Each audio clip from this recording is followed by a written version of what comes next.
যেটা ওম শান্তি ওমে শাহরুখ খান ঘুমাতো। আপনাদের ঘরে তো অন্ধকার নেই। ফার্স্ট হচ্ছে হিরিমার দেবী টেম্পল। আজকে চোখের সামনে দেখলাম ডাকের সিং অরিজিনাল।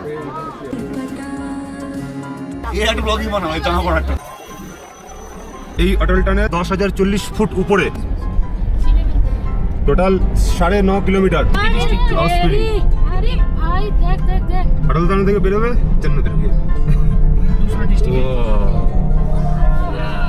ये टाने থেকে বেরিয়ে পড়েছি। कैसा लगा? সস্তার বিয়ার গিল আপনারা দেখতে পাচ্ছেন, জল পাড়িয়ে জলে গজে যাচ্ছে। এটা একটা সুন্দর টেকনিক যেটা সত্যিকারেরই বিয়ার গিলসের থেকেই শেখা। এদিকে দেখো সিঁড়ি বানানো হচ্ছে। আজকের গল্প কিছুটা অন্যরকম। সমুদ্রপৃষ্ঠ থেকে 6,700 ফুট উচ্চতায় অবস্থিত মানালি আজ আমাদের অন্তিম পর্ব। আপনি কি জানেন, মানালি শুধু একটা ট্যুরিস্ট স্পট নয়, এটা একটা নতুনভাবে শুরু করবার শহর। হিন্দু পুরাণ অনুযায়ী আমরা সবাই মনুর বংশধর, আর এই তথ্য বাইবেলেও আছে নোয়ার নৌকা রূপে। বলা হয় যখন সম্পূর্ণ পৃথিবী ভয়ানক এক বন্যায় ডুবে যায়, তখন মনু ঈশ্বরের আদেশে একটি বড় নৌকা বানিয়েছিল এবং তাতে সব ধরনের জীব উপস্থিত ছিল। তখন ভগবান বিষ্ণু মৎস্য অবতার নিয়ে তাকে পথ দেখিয়েছিলেন এবং নিয়ে এসেছিলেন এই জায়গায়। যেহেতু ধ্বংসের পরে মনুই হলো মানবজাতির প্রথম মানুষ, তাই এই জায়গায় তারই নাম অনুসারে মানালি হিসাবে প্রচলিত হয়। শুধু তাই নয়, মহাভারতেও এক বিশেষ অংশ জুড়ে এই বনাঞ্চল আছে। এখানেই পিতামহ ভীষ্ম এসে রাক্ষসগণকে পরাস্ত করে এবং তাদের এই জঙ্গলে থাকবার আদেশ দেন, এবং পরবর্তীকালে গদাধারী ভীম ও দেবী হিড়িম্বার প্রেমের সূত্রপাত হয় এবং বিয়ে হয় এখানেই। কলকাতা টু মানালির এই অন্তিম পর্বে থাকবে কুল্লু কাসল, ব্যাস নদী এবং বৈষ্ণোদেবী টেম্পল। আপনারা যারা আগের পর্বগুলো দেখেননি তারা অবশ্যই আমার চ্যানেলে ভিজিট করে আগের পর্বগুলো দেখবেন, নিশ্চয়ই ভালো লাগবে। If you enjoyed this journey, don't forget to like, comment, and subscribe to Explore with Raju. তবে একটা পয়সা বাঁচানোর খুব ভালো উপায় দেখাচ্ছি আপনাদেরকে। এই যে সাথে করে এনেছি দিল্লির ডিম বা কলকাতার ডিম। ডিম, ম্যাগির প্যাকেট, মাইক্রো ওভেন তথা কড়াই নিয়ে গিয়ে আমাদের অনেক টাকা বেঁচেছে। বেশ সন্ধ্যেবেলা আমরা ভরপেট খেয়ে দিয়ে রাতের ডিনারও আমাদের চলে এসেছে। তো আমরা এখন বেরোলাম শপিং করতে, দেখি এখানে কি পাওয়া যায়। 10টার মধ্যে ঢুকে পড়তে হবে, না হলে হোটেলে খাবার দেবে না।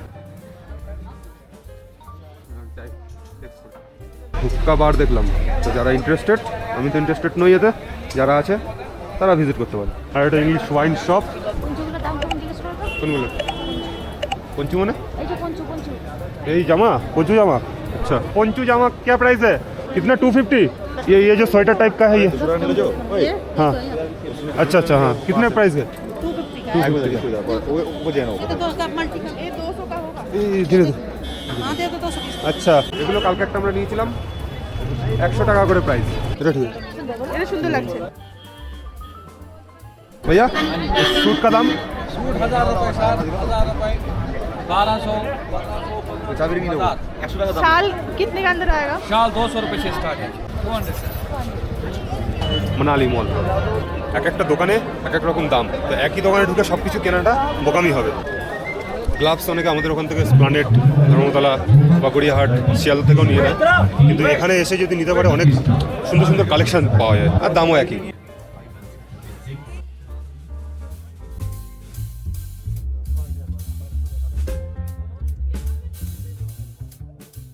জিজ্ঞেস করে আসলাম, বলছে 2500 ছোটা টাক ব্যাগ।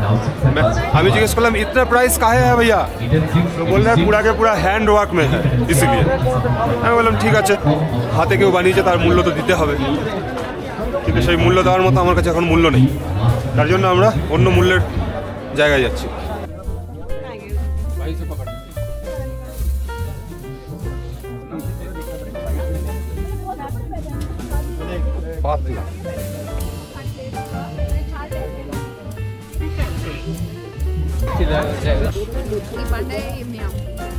मियाँ क्या प्राइस है? ये 400 और ये सब ये अलग अलग प्राइस है। 400 स्टार्टिंग। কারোর একটা জন্মদিন রয়েছে। মানালিতে পাওয়া যাচ্ছে অমৃতসর ছোলে কুলচে। 30, 40, 50।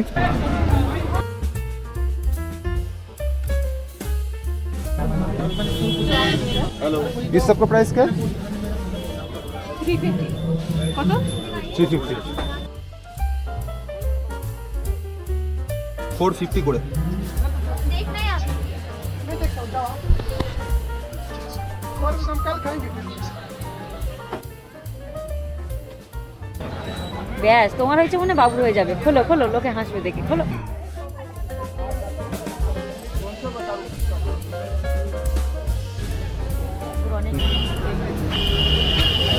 মারবে কিন্তু আবার হাত দিলে। কি একটা ব্যাগ? ব্যাগ, এই দেখো। তো ওইগুলো বলছিল।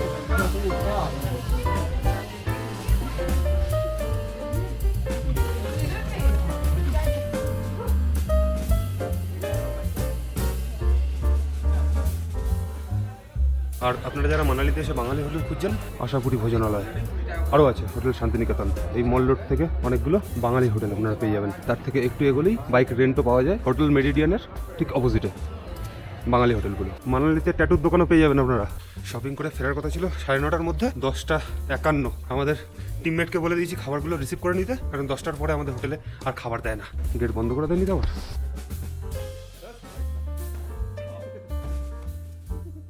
আজকে আমাদের লাস্ট ডে, এখানে সব প্যাকিং হয়ে গেছে। বাথরুমটা একবার দেখিয়ে দিই। এই হচ্ছে বাথরুম, বেসিন পুরো ব্র্যান্ডেড।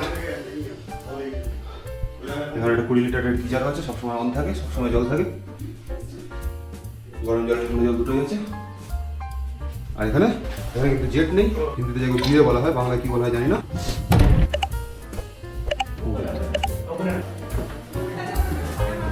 এই হলো হোটেলের রিসেপশন। আর বোধ ইন্টারন্যাশনাল মানালির আমাদের 2 রাত 3 দিনের ট্যুর আজকে সমাপ্ত হলো। গাড়িও চলে এসেছে, এবার যাব কুল্লুর উদ্দেশ্যে। আপনারা যারা প্যারাগ্লাইডিং করতে চান তাদেরকে বলবো সোলাং ভ্যালিতে না করে এই কুল্লুতে যদি আপনারা প্যারাগ্লাইডিং করেন তাহলে অনেক সুন্দর পরিবেশ আপনারা দেখতে পারবেন। কারণ এখানে শুধু ওই ঠান্ডা কনকনে শুধু বরফ না, তার সাথে সাথে একপাশে যেমন বরফ আছে আর একপাশে তাও সেরকম গ্রিনারিও আপনারা পাবেন। তো এর এক্সপিরিয়েন্সটা দারুণ। আমরা এবারে গেছিলাম, এবারে তো আমরা প্যারাগ্লাইডিং করিনি, যদিও ইচ্ছে ছিল খুবই, কিন্তু করা হয়নি। নেক্সট বার যখন যাব তখন আমরা নিশ্চয়ই প্যারাগ্লাইডিং করব। আর এই রাস্তার পাশে ব্যাস নদী এটা বয়ে চলেছে, এখন জল অতটা নেই। একটু আমাদের সাথে গন্ডগোল হয়ে গেল, বাসিস টেম্পলটা মিস করে গেলাম আমরা। বলছে এইটা গরম গরম জল, তো দেখি হাত দিয়ে একটু। হ্যাঁ গরম না, মোটামুটি গরম জল, কিন্তু ওই যেখান থেকে কুণ্ডটা আছে ওখান থেকে মনে হচ্ছে আই থিঙ্ক আরো বেশি গরম হবে। হ্যাঁ এই গরম আছে না আসতে। আচ্ছা ঠিক আছে, কুণ্ড কুণ্ড মানে যেখান থেকে উৎপত্তি হচ্ছে। भैया ये नहाने के लिए 25 रुपए या फिर बस नहाने? अच्छा, अगर हम हाथ दे देख तो सकती है। Thank you.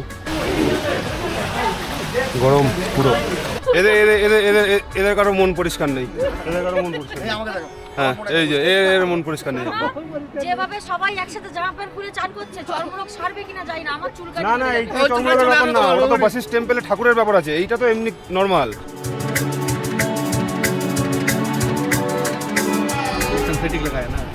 সিনথেটিক জ্যাকেট अगर दोगे तो यहाँ तो करंट लगेगा।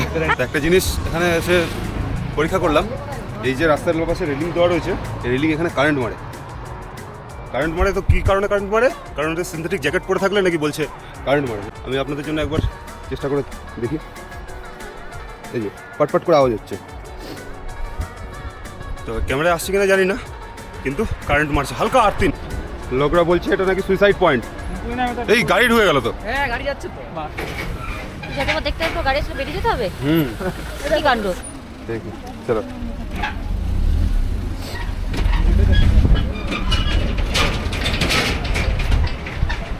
সৌন্দর্যতার মানে কি? যেখানে দেখলেই লোকে সুইসাইড করতে ইচ্ছা করবে নাকি? তো লোকাল লোকের কথা অনুযায়ী এটা নাকি সুইসাইড পয়েন্ট। তো আমি জিজ্ঞেস করলাম এটা কেন সুইসাইড পয়েন্ট? সে তো গাড়ির সামনে দাঁড়িয়েও লোকে মরে যেতে পারে। তো বলো নেই, यहाँ से बढ़िया मरता है। এটা বাজে জিনিস। ছবি তুলবো কি, ছবি কি তুলবো? একটা করে গাড়ি আসছে 14 বার করে, সবাইকে নেমে যেতে হচ্ছে। একদম সরু জায়গা, একটা অল্টো যাওয়ার মতো জায়গা রয়েছে। এই সবগুলো প্রত্যেকটা আপেল গাছ, এখন পাতা নেই, সিজন নেই তাই।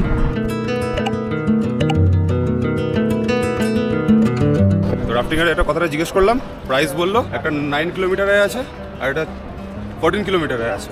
9 কিলোমিটারে হচ্ছে পার কাপল 3000 টাকা করে, পার কাপল 3000 টাকা করে, পার হেড 1500 টাকা হলে ওই ওটার মধ্যেই সমস্ত ওয়াটারপ্রুফ জ্যাকেট, হেলমেট সমস্ত কিছু দিয়ে দেবে। একটা বোটের মধ্যে 6 জন ওঠা যায়, আর তার সাথে একজন পাইলট থাকে, 7 জন, টোটাল 7 জন। এখানে ওয়াশরুমেরও ব্যবস্থা রয়েছে, এই এখান থেকে সবাই বোটিং হচ্ছে। লাইফ জ্যাকেট সমস্ত কিছু 13,000 টাকার মধ্যেই ইনক্লুডেড। ওয়াটারপ্রুফ জ্যাকেট দেবে, সাথে একটা পাইলট আর ভিডিও বানিয়ে দেবে সে। সমস্ত পাইলটদের হেলমেটে গোপ্রো লাগানো রয়েছে। বোটিংয়ের জায়গা থেকে বেরিয়ে আমরা এবার চলে আসি পশমিনা শালের একটা কারখানায়। এখানে পশমিনা শাল নিজের হাতে এরা বোনে এবং সেগুলো বিক্রিও হয় এখানেই, তো চাইলে কিনতেও পারেন আপনারা।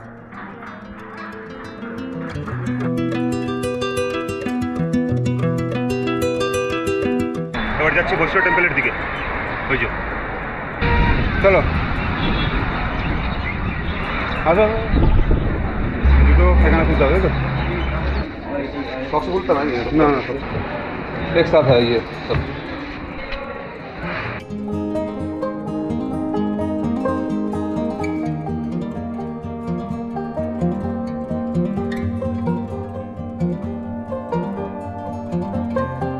ভগবান রাম লক্ষ্মণ সীতার মূর্তির এই ডান দিকেই দেখুন ছোট্ট মতো যে জায়গাটা দেখা যাচ্ছে, লোকে নিচু হয়ে মাথা হেড করে প্রণাম করে ঢুকছে।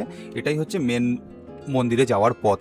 তো এখানে দাঁড়িয়ে যাওয়া যায় না, এরকমভাবেই মাথা নিচু করে, আর মাথা নিচু শুধু না, প্রায় হামাগুড়ি দিয়ে দিয়ে আপনাকে যেতে হবে। আর আপনার যদি হাইট একটু বেশি হয় তাহলে খুবই অসুবিধা হবে। অবশ্য ভেতরে গিয়ে আমি ভিডিও করিনি, যেহেতু ভিডিও অ্যালাউ নেই ভেতরে। এই জায়গাটা টোটাল একটা পাহাড়ের ভেতরেই, একটা গুহা টাইপের। ভগবানের ওই রূপ দর্শন করতে হলে আপনাকে এখানে স্বয়ং আসতে হবে। এটি হলো প্রস্থান পথ, আর মন্দিরের প্রবেশ পথ আর প্রস্থান পথ দুটোই পাহাড়ের ভেতরেই, পাহাড় কেটেই বানানো। মন্দিরের ওপরেই আরও অনেক মন্দির রয়েছে, যেমন এটা হলো মহালক্ষ্মী মন্দির, এরও উপরে রয়েছে এক সরস্বতী মন্দির এবং তারও উপরে মহাকাল মন্দির সর্বশেষে। তো সব কিছু দেখাবো, আপনারা ভিডিওটার সঙ্গে থাকুন, একটা লাইক করে দিতে ভুলবেন না, আর চ্যানেলটাকে অতি অবশ্যই সাবস্ক্রাইব করে রাখবেন। মহাকাল মন্দিরটা আরও একটু ওপরে, এখানে বামন অবতার নরসিংহ। এটি হলো মহাদেবের মন্দির, মহাকাল মন্দির। নন্দী মহারাজ বসে আছে, আর টোটালটাই না পাহাড়ের ভিতরে, আপনারা দেখলে বুঝতে পারবেন আশেপাশগুলো। এই যে বয়ে চলেছে এটাই হলো ব্যাস নদী। কত অর্কিড ফুল হয়ে রয়েছে এখানে, এই ফুল না সরি গাছ। এরপরে আমরা বেরিয়ে পড়ি আমাদের আজকের লাস্ট ডেস্টিনেশন, আজকের তথা মানালির এই পর্বের লাস্ট ডেস্টিনেশন নগর কাসেল। এখানে একটা কাঠের কিছু একটা ঘর মতো বানানো আছে, যতটা আমি ভিডিওতে দেখেছি। এরপরে ওখানে গিয়ে দেখছি, আপনারা দেখতে থাকুন, আর ভিডিওটাতে একটা লাইক অবশ্যই দেবেন, কমেন্ট করে জানাবেন কেমন লাগলো, আর চ্যানেলটাকে যদি সাবস্ক্রাইব না করে থাকেন তাহলে অতি অবশ্যই সাবস্ক্রাইব করবেন। আপনার আত্মীয় পরিজন বন্ধুবান্ধবকে ভিডিওটা শেয়ারও করে দিতে পারেন। এখানে টিকিট কাউন্টার আছে, কিন্তু এখন আসবো না। কি কি ফ্রিতে দেখা যায় তারপরে টিকিট কেটে ঢুকবো। নগর কাসেল টিকিট কার্ড কেটে নিলাম 50 টাকা করে পার হেড। এটাও কিন্তু ওই ইয়াকেরই সিং, আর এটা অরিজিনাল সিং। তো এখানে একটু ফটোগ্রাফি করে নেওয়ার পরে এরকম চারিদিকে ছোট ছোট কুড়ে ঘর মতো বানানো কাঠের, তেমন কিছু মানে আহামরি না, ওই রাজরাজাদের একটা যেখানে থাকতো সেই সব স্ট্রাকচার বানানো, সম্পূর্ণ কাঠ দিয়ে। ফটোগ্রাফি করতে পারো, আর রেস্টুরেন্ট আছে এর ভেতরেই, খাওয়া দাওয়া করে নিতে পারো। চায়ের কাপ এখানে 55 টাকা থেকে শুরু, বাদবাকি তোমরা পজ করে দেখে নিতে পারো। আর এই যে ওপরে রেস্টুরেন্ট আছে। মেন জিনিস হচ্ছে এই ওপরের ভিউটা, এটাই সব থেকে আকর্ষণীয় জিনিস। আর এই এত সুন্দর ভিউতে টেবিলে বসে এখানে রেস্টুরেন্টে খাওয়া, তার জন্যই হয়তো এতটা দাম নেয়। অসাধারণ লাগে। ওই নিচটাও যাওয়া যায়, আমরা গিয়েছি, গিয়ে ফটো তুলেছি। দেখো নিচে লোকে রিলসও বানাচ্ছে, আর অসাধারণ ভিউ সত্যি কথা বলতে। এখানে একটা পড়াশোনার কিছু একটা টাইপের আছে, ওখানে লেখা রয়েছে নর্থ সেন্টার ফর লার্নিং। হ্যাঁ, হোস্টেল টাইপের কিছু একটা, বুঝলি? হোস্টেল টাইপের, হোস্টেল বা স্কুল টাইপের, কিন্তু কত সুন্দর বানিয়েছে দেখো। বাস স্ট্যান্ডের সামনে রয়েছি, যেখান থেকে বাস উঠবে, ওয়েট করছি।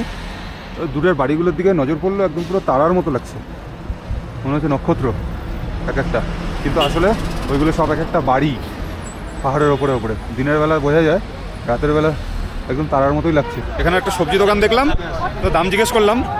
একমাত্র ওই আলু হচ্ছে কত করে জানো? আলু 5 কিলো 100 টাকা। 5 কিলো 100 টাকা, আর সমস্ত সবজি কিলো দরেই হয় 100 টাকা কিলো। আর এই মোটামুটি ফুলকপি একটাই 1 কিলোর কাছাকাছি চলে আসবে। জিনিসগুলো একদম নিচে থেকে তুলে আনে না, এখানে তো কিছু ফলে না, ওই জন্য এতটা পরিমাণ দাম। 1 পিস ফুলকপি 100 টাকা। बंगाल में अनार बहुत महंगा बिकता है। हाँ, अनारस अनारस अनार यहीं से जाता है ज़्यादा।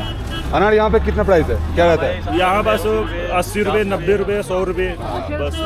तो मतलब सीजन के पहले पहले बहुत महंगा रहता है, फिर बाद में हो जाता है अवेलेबल। তারপর চলে আসে আমাদের বাস এবং আমরা রওনা দিই কুল্লু থেকে দিল্লির উদ্দেশ্যে। সামনে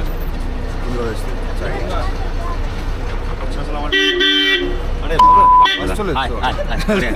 দুটোর দিকে বাস মাঝখানে একটা ধাবাতে দাঁড়িয়েছিল, তো আমরা নেমেছিলাম খাবার কিনতে। এখানে সবাই অঘরে ঘুমোচ্ছে। কলকাতা টু মানালির এই জার্নি আমাদের শুরু হয় শিয়ালদা স্টেশন থেকে এবং শেষ হয় হাওড়া স্টেশনে এসে। তো আপনাদের জার্নিটা কেমন লাগলো অবশ্যই কমেন্ট করে জানাবেন। যারা যারা আগের পর্ব দেখেননি অবশ্যই দেখবেন। দেখা হচ্ছে আবার নতুন কোনো ভিডিও নিয়ে। ততক্ষণ explore with Raju signing off.